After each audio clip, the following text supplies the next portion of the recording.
Estamos en comunicación telefónica con el ex canciller Oscar Maurtua, quien nos responde el llamado telefónico. Embajador Maurtua, muy buenas tardes, bienvenido al informativo.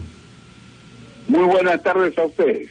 Embajador, ¿cuál es la opinión que tiene usted acerca del pronunciamiento del Grupo de Lima? Ha emitido una comunicación respecto a la situación de Venezuela. Bueno, es una reafirmación de la posición que tienen todos estos países eminentemente democráticos ante la situación de crisis humanitaria que vive Venezuela, ¿no?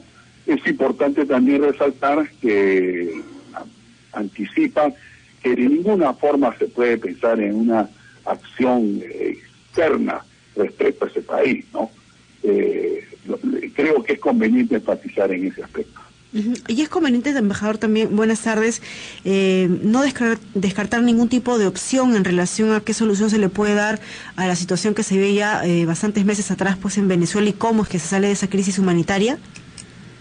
Yo creo que la presión, porque sí se está realmente haciendo una campaña de consenso en consumo de los países que integran el grupo de los 13, el grupo de Lima, para que se restituyan. Hay una crisis humanitaria, de violencia constante, de represión, de ausencia de vigencia de derechos humanos. Es natural que esa presión va dando resultados. Es evidente que se siente que precisamente va a tenerse que llevar a un diálogo con la oposición. Lo que ocurre es que la oposición venezolana está muy dividida, ¿no? Pero Latinoamérica está convencida de que el régimen de Maduro es un régimen que está cometiendo pues atrocidades contra su propia población, y nosotros estamos sintiendo a su vez la presencia de esta expansión, este volcamiento de una población que se estima alrededor de 3 millones de venezolanos que se han desplazado hacia diversas partes de América Latina, fundamentalmente hacia Colombia, Ecuador y Perú, ¿no?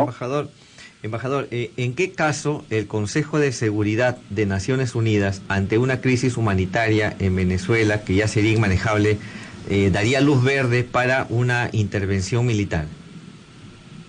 Yo pienso que sería difícil porque, mire usted, acaba de viajar el presidente Maduro a China y obviamente que esas circunstancias es de presumir que si bien no se han logrado los resultados de inversión, ha sido más un gesto político, porque finalmente hay que entender que el gobierno latino tiene siempre una actitud muy práctica. Hay pues inversiones comprometidas, hay ya compromisos, valga la redundancia, con exportaciones de petróleo por varios quinquenios, ¿no? Entonces China vetaría, ¿no?, en el Consejo de Seguridad eventualmente una situación de esta índole. Nadie quiere que se llegue a estos extremos. Definitivamente el principio de no intervención es fundamental en el ámbito del derecho internacional y de la comunidad interamericana. Por eso la persistencia del grupo de los 13 es una llamada al gobierno de Maduro de que se detenga, de que se liberen los presos políticos, de que se atienda los casos humanitarios. No hay medicinas, hay restricciones de energía eléctrica, en fin, todo lo que es de dominio público que daña a esta población. La gente no emigra. 3 millones de venezolanos no emigran porque lo desean hacer, están buscando un mejor futuro en otras latitudes, ¿no? Embajador Maurtua, me gustaría aprovechar su presencia con nosotros para hacerle una consulta en relación a nuestro país, aterrizar un poco a los temas locales, ¿no? Usted señalaba ahora, pues, ¿no?, de situaciones extremas que se viven en Venezuela, y quería conocer su opinión en relación a lo que pasa ahora en el tema de esta convocatoria de moción de confianza que ha hecho el presidente de la República. Algunos señalan, además por parte de la oposición en su mayoría, que eso es de alguna manera echarle como más leña al fuego, enfrentar aún más el Ejecutivo con el Congreso, y que eso de alguna manera pues no ayudaría en temas, no sé, sociales, económicos. Mire usted, La situación de la cuestión de confianza es un instrumento constitucional previsto en la Constitución vigente. Y la idea es, y está en ese capítulo, está en el 4º capítulo, si no me equivoco, en las relaciones del Ejecutivo con el Legislativo. Aquí estamos frente a una situación de gobernabilidad. La situación real es que el fenómeno terrible, dramático, destructivo de la corrupción ha calado en la sociedad. El presidente, como jefe de Estado, ha hecho propuestas al legislativo, pero hay una actitud lenta, morosa, desdeñosa a estos planteamientos. El presidente tiene legítimo derecho, respaldado por la Constitución, para poder plantear una salida a este desencuentro entre dos países, entre dos poderes públicos, ¿no? A fin de evitar una colisión que ya se está dando en estos momentos. Por ende, pues todo esto está contemplado en el artículo 133, los previos y los posteriores del articulado correspondiente. Es un instrumento constitucional para poder restaurar esta gobernabilidad que requiere. Es una simple polarización. El pueblo se ha polarizado en los que tienen los que están identificados con la corrupción y aquellos que quieren que el país salga al desarrollo, que se vuelque y que prosiga.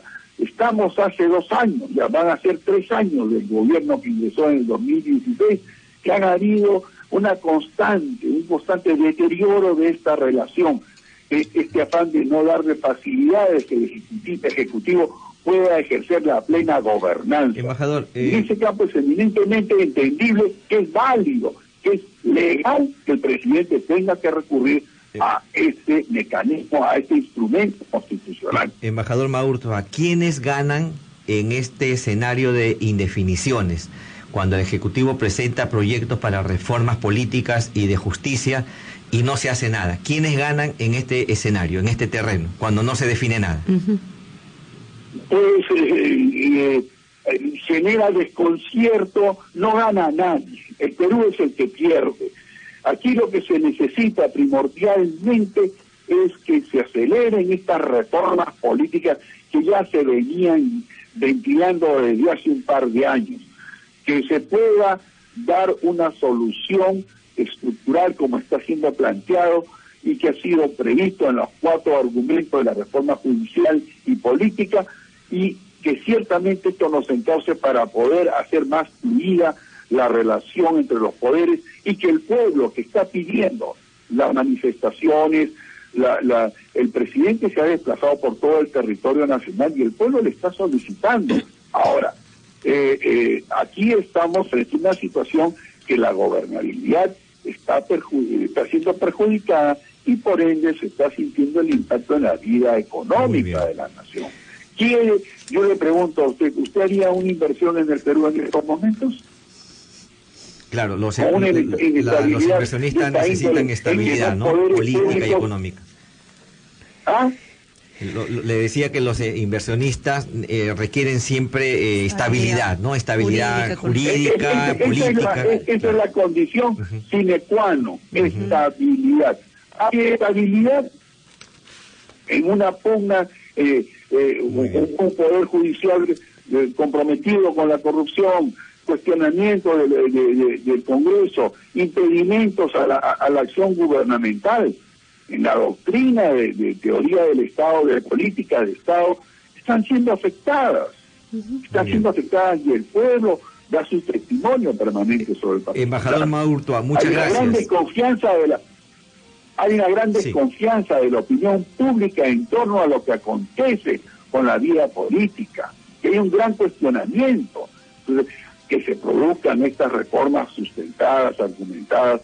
Estoy seguro que pueden haber afinamientos de los textos. No es perfecto, todo es perfectible. Muy bien. Y en ese ámbito se va a poder salir adelante, porque el Perú tiene potencialidades. El Perú es visto como una nación con recursos. Mire usted este hallazgo reciente de litio que ha aparecido en Puno.